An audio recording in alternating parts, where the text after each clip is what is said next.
Suasana masih terasa sakral akan hari raya yang dinanti-nanti setelah sebulan umat muslim melaksanakan ibadah puasa.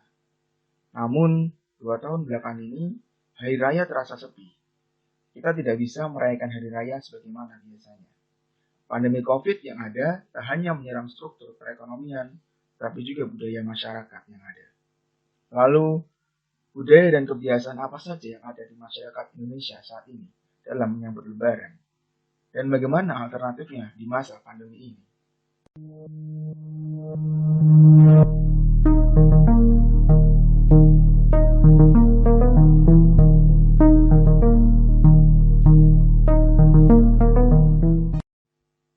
Halo teman-teman, kembali lagi dengan kami, Pemula Bicara.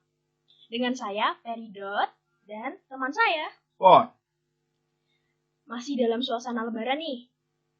Jadi kita juga bakal bahas yang gak jauh-jauh dari Lebaran. Kalau diingat-ingat, dari kita kecil itu beberapa kebiasaan saat Lebaran itu selalu kita lakukan. Nah, itu tuh bikin momen Lebaran itu jadi sangat ditunggu dan gak terlupakan. Sayangnya tahun ini kita kembali tidak bisa merayakan kebiasaan kita saat Lebaran itu. ya bisa dibilang ini bukan pertama kalinya sih masyarakat kita merayakan Lebaran dengan nuansa pandemi.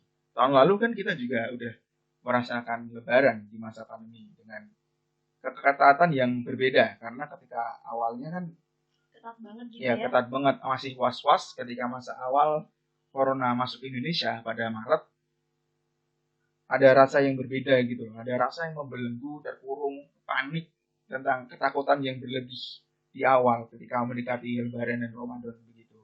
Jadi ketika Corona datang dan suasana Lebaran menjadi benar-benar sepi dan banyak fatwa-fatwa keluar tentang tidak bolehnya melaksanakan sholat jamaah di masjid dan juga apalagi melaksanakan sholat Id. Nah, ini merupakan salah satu suatu yang asing dan suatu yang berbeda dengan keadaan masyarakat yang biasanya.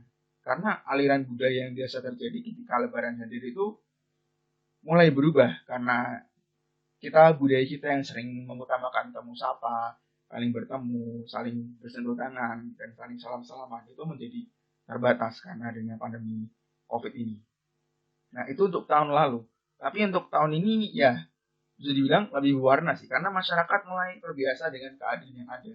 Muncul Gitu ya. mulai ada beberapa inovasi-inovasi seperti semisal ya mulai melakukan lah pertemuan-pertemuan dari melalui beberapa media-media yang ada dan mulai sering diadakan. Lalu ya terbentuk suatu kultur temu sapa yang baru lah, menjadi kultur temu sapa daring. Jadi sebuah bentuk mungkin evolusi dari budaya yang ada yang berpatu dengan teknologi dan ditahankan oleh suasana pandemi COVID-19 ini gitu. Jadi budaya-budaya yang ada yang biasa kita miliki itu mulai ikut menyesuaikan keadaan yang bisa dibilang darurat ini. Di tahun kedua pandemi ini ya. Ya, di tahun kedua pandemi ini.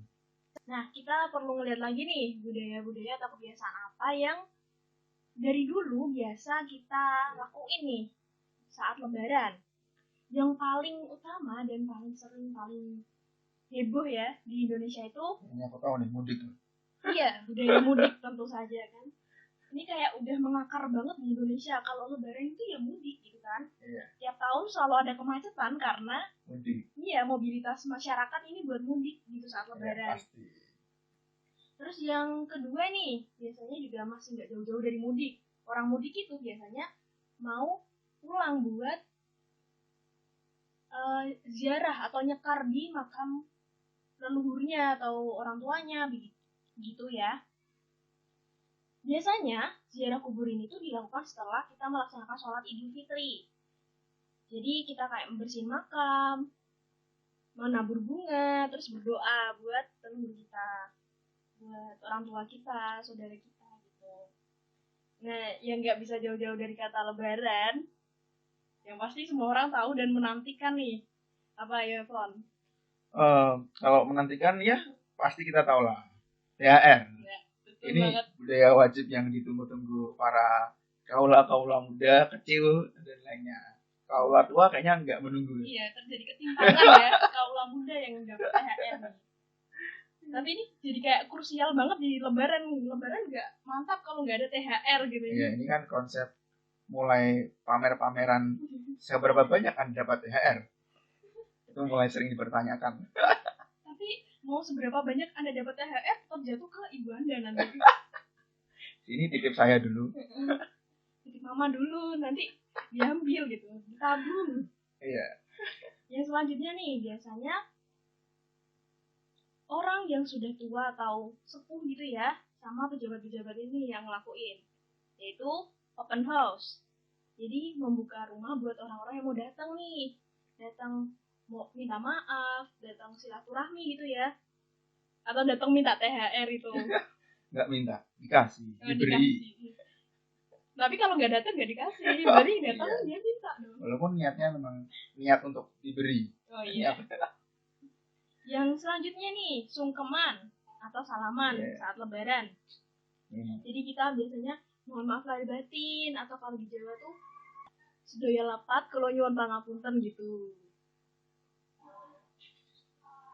Terus ini biasanya kita lakukan ke orang yang lebih tua. Jadi yang muda minta maaf yang lebih tua gitu. Orang tuanya, kakaknya, atau bude, nenek, kakek gitu. Yang terakhir, ini semua orang, semua rumah pasti punya saat lebaran, yaitu ketupat sama opor. Ah, itu makanan wajib lah. Iya, nggak lebaran kalau nggak ada ketupat opor. Yes. Pokoknya tuh mau dimanapun rumahnya, manapun daerahnya, ketupat opor tuh tetap selalu ada saat lebaran. Iya. Tapi di masa pandemi ini emang ada beberapa perubahan sih. Tadi contoh awal lah, mudik pada tahun ini seperti menyenangkan karena banyak sekali hambatan-hambatan yang dilakukan oleh pemerintah.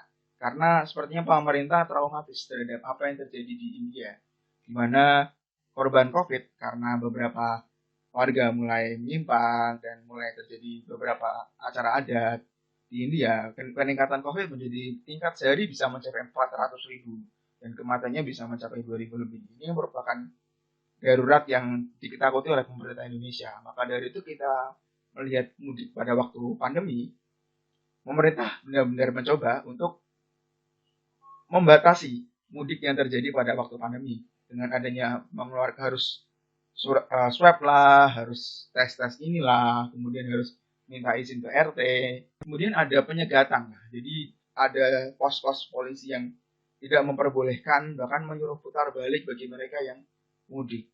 Ini kan suatu hal yang baru lah, dimana hal yang biasa sering kita lakukan pada waktu lebaran menjadi terbatasi oleh pemerintah dan keadaan gitu. Dan ini akan berefek pada hal-hal lain, misal nyekar dan ziarah kubur pun pasti akan berkurang karena ketika mudik dibatasi, ya, of course mereka nggak bakal bisa sampai ke tempat leluhur mereka atau makam mereka. Jadi sistemnya mungkin doa daring kali ya, atau doa biasa. Terus mudik di masa pandemi ini juga ngabisin biaya lebih banyak ya daripada mudik di tahun-tahun sebelumnya. Kan kita perlu keluar biaya untuk rapid swab yang tadi disampaikan Fon. Terus transportasi juga tarifnya naik ya? Ya, sangat naik sekali sih saya bilang. Dan mungkin mahal lagi kalau semisal udah mau sampai kemudian disuruh putar balik. Well, itu pulang tanpa dapat apapun gitu.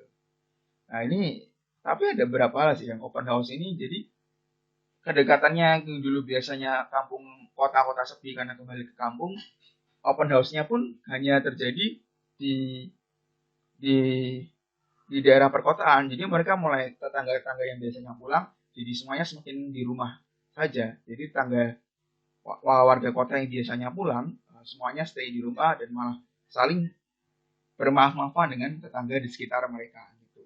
Oh, jadi perkotaan kayak lebih ramai, terus lebih kenal nih ya sama tetangga-tetangganya barangkali kayak kota-kota gitu ya. Iya, dan salaman dan lainnya mulai berpindah dari kembali ke kota-kota masing lah yang biasanya karena membuat salahnya di kota minta maafnya di desa. Tapi karena pandemi ini buat salahnya di kota karena nggak bisa pulang ke desa, ya minta maafnya di kota gitu. Nah, namun seperti ketupat opor kayaknya nggak bakal berubah ya. Mungkin cuma resepnya aja yang berubah karena kalau di kota mungkin bumbunya bumbu instan. Oh yes, bumbu instan gitu. Jadi belum tentu ada juga yang di kota itu bisa masak tahu. Tapi memang ada perbedaan sih kayak masakan khas desa itu there is something different gitu. There is something unique taste gitu. Jadi ada rasa-rasa yang unik lah Karena yang suasananya juga mendukung gitu ya, iya. kumpul-kumpul saudara itu.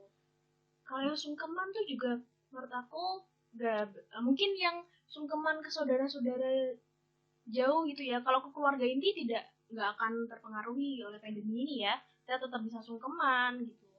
Dan kemudian ada beberapa hal yang menarik untuk biasanya ketika waktu lebaran ada beberapa yang masyarakat kita suka sekali untuk memeriahkan gitu. Semisal permasalahan tentang baju baru lah. Nah, banyak beramai-ramai orang ingin pergi ke mall, pergi ke toko, ke tempat belanja. Mereka ya berburu baju baru karena memang ingin tampil suci, tampil fitrah mungkin, tampil keren aja lah ketika Idul Fitri, ketika bertemu sanak saudaranya gitu. Nah, kemudian tapi uniknya kalau di masa pandemi ini tetap terjadi sih, tapi versinya beda. Mungkin Lebih online gitu yes, ya belinya. nah, lebih menggunakan online. Walaupun di suatu tempat tetap ada yang berkerumun di mall untuk membeli baju baru. Pasar juga gitu kan. Yes, padahal online pun bisa gitu. Tapi memang berarti mau pandemi tidak pandemi, lebaran itu identik dengan baju baru ya, sampai ada lagunya gitu ya. Iya. Kemudian tentang ada lagi mercon dan kembang api. Kalau dulu ramai-ramai nih anak-anak kota atau desa bareng-bareng dengan mercon kembang api. Kalau ini mungkin sekarang ya masih, tapi nggak seramai dulu karena memang dibatasi. Walaupun ada ketika malam takbiran mungkin masih terdengar suara kembang api, letusan kembang api macam-macam. Namun teriakannya nggak seramai biasanya. Mungkin lebih individual sekarang, lebih sedikit lah. Kalau di desa itu ya ada namanya mercon, sejenis mercon tapi namanya itu long bumbung. Jadi itu pakainya dibentuk seperti meriam gitu loh. Jadi dia dalam bambu itu pakainya bubuk apa itu ya namanya, meledak itu. Jadi suaranya tuh bung gitu.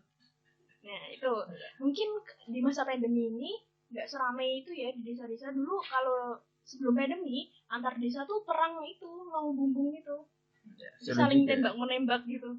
Seru juga ya, tapi sekarang kayaknya mulai terbatas ya gitu sih. Dan ada lagi yang biasanya ramai banget dan kayaknya memang udah jarang sekarang sih, itu takbiran. Tapi bukan sekedar takbiran, tapi lebih ke pawainya, yaitu bawa obor, mengingatkan ramai, muter-muter desa. Biasanya kadang membawa arak-arakan, kadang anak-anak berputar-putar ya, memakai pakaian barunya, berjalan-jalan mengelilingi desa, takbiran bersama. Well, kayaknya itu berkurang banget lah ketika di masa pandemi ini karena ada larangan buat berkumpul ya. Jadi menyambut kemeriahan yang ada di tahun ini pun benar-benar berbeda. Lebih ke bagaimana sih kita menyambutnya dengan online, mungkin dengan berbagai macam poster, berbagai macam video yang kita post, atau mungkin kita mengepost bagaimana Idul Fitri dulu gini gitu. Jadi kita membandingkan Idul Fitri sekarang dengan Idul Fitri yang lalu. Sebagaimana kok dulu tidak, kok sekarang tidak seseru dulu gitu. Mungkin ya. Tapi baiknya adalah kita jadi lebih menghargai hal-hal kecil yang terjadi dulu ya sebelum pandemi. Mungkin dulu kita malas ya terlalu individual, tapi setelah sadar, wah sepi banget ternyata pandemi gini lebaran, kita jadi tahun besok kalau udah nggak pandemi aku akan melakukan segala hal yang dulu aku nggak mau lakukan gitu. Iya, jadi kerasa banget lah nuansnya, perbedaan suasana yang ada itu bener-bener beda banget ketika pandemi yang dulu dan Idul Fitri itu benar-benar beda, merasakan kesepiannya dan individualismenya. Kita merasa terbelenggu dan terkungkung gitulah. Well, sepertinya udah banyak banget yang udah kita sharing gitu ya. Sharing di sini tentang Idul Fitri, dan untuk penutup kami mewakili anggota dari komunitas Pemula Bicara mengucapkan mohon maaf lahir dan batin. Semoga kalbu kita kembali ke fitrah dan dapat bertemu Ramadan selanjutnya dengan kebahagiaan dan rahmat dari Tuhan Yang Maha Esa. Amin. Terima kasih. Stay safe, stay healthy. Sayonara. Bye-bye.